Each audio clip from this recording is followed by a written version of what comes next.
မင်္ဂလာပါရှင်မချတိမီကလူမှုပင်ရကောင်မှာပြန်နှံ့ခဲ့တဲ့မန္တလေးမြို့ကဆန်ကဲလူရသူ၄ဦးကိုရဲတပ်ဖွဲ့ကကွင်းဆက်ဖော်ထုတ်ပြီးအောင်မြတ်စွာဖမ်းဆီးရမိခဲ့တဲ့ဆိုတဲ့သတင်းကိုတင်ဆက်ပေးပါမယ်။ချစ်စင်မှာပြီးခဲ့တဲ့ဇန်လ10ရက်နေ့ညနေ6:00နာရီဝန်းကျင်အချိန်ကပြည်ကြီးတုံမြို့နယ်62လမ်းနဲ့123လမ်းအနီးမှာအမျိုးသားတို့ဆန်ကဲမောနယ်လာစဉ်နောက်ကနေလူရသူ2ဦးကဆန်ကဲစီနဲ့ကပ်လိုက်လာပြီးစစ်တောင်းနဲ့ကန်ခဲ့တာကြောင့်ဆန်ကဲပိုင်ရှင်မျိုးသားလဲကျသွားခဲ့ပါတယ်။အဲ့လိုလဲကျသွားတဲ့အချိန်မှာနောက်ကနေကက်လက်ပါတဲ့နောက်ထပ်လူရသူ2ဦးကလဲကျနေတဲ့အမျိုးသားကိုလက်နက်နဲ့ခေါင်းပေါ်ရဆက်ရိုက်နှက်ခဲ့ကြပြီးထိခိုက်ဒဏ်ရာရသွားတဲ့ဆိုင်ကယ်ပိုင်ရှင်လူသားထပ်ပြေးတဲ့အခါမှာတော့ရှေ့ကနေဆိုင်ကယ်ကိုကန်သွားတဲ့လူရဲသူ2ဦးကလမ်းပြောင်းပြန်မောလာပြီးဆိုင်ကယ်ပိုင်ရှင်ကိုထပ်မံတိုက်ခဲ့ကလူယူမောင်းနဲ့ထပ်ပြေးသွားခဲ့တာပဲဖြစ်ပါတယ်။အဆိုပါလူရဲမှုဖြစ်စဉ်နဲ့ပတ်သက်ပြီးပြည်ကြီးတို့ကမြို့မှာရက်စကန်မှာအမှုဖွင့်ခဲ့ပြီးတဲ့နောက်အမြန်ဆုံးဖမ်းဆီးရမိတဲ့အတွက်မဟာအောင်မြေခရိုင်လူပေးနေနေအဖွဲ့ကဒူရဲမှုလွတ်အောင်ဦးစီးတဲ့ပူပေါင်းအဖွဲ့ကအပူတပြင်းလိုက်လံဆိုဆဲအစီခဲ့ကြရာ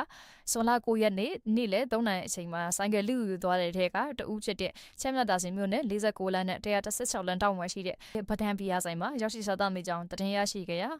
တေကန်ဖြစ်သူအသက်20အရွယ်နျူတန်ဇော်ခေါ်တီယာဇော်ခေါ်ဒီတိုင်းကိုစတင်ဖန်ဆီးရမိခဲ့ပါတယ်။စတင်ဖန်ဆီးရမိခဲ့တဲ့တေကန်ဒီတိုင်းရဲ့စစ်ဆေးချက်အရအဆိုပါဇွန်လ10ရက်နေ့ည8နာရီအချိန်မှာပဲပီယာဆိုင်မှာကျန်ရှိနေတဲ့လူရမှု3ဦးကိုဖမ်းဆီးရရှိခဲ့တယ်လို့သိရပါတယ်။ဖမ်းဆီးရမိခဲ့တဲ့3ဦးကတော့ပသိမ်ကြီးမြို့နယ်ကလာကြီးရှန်ကြီးကနေအသက်19နှစ်အရွယ်အောင်ဒူရာကျော်ခဖို့ရှိ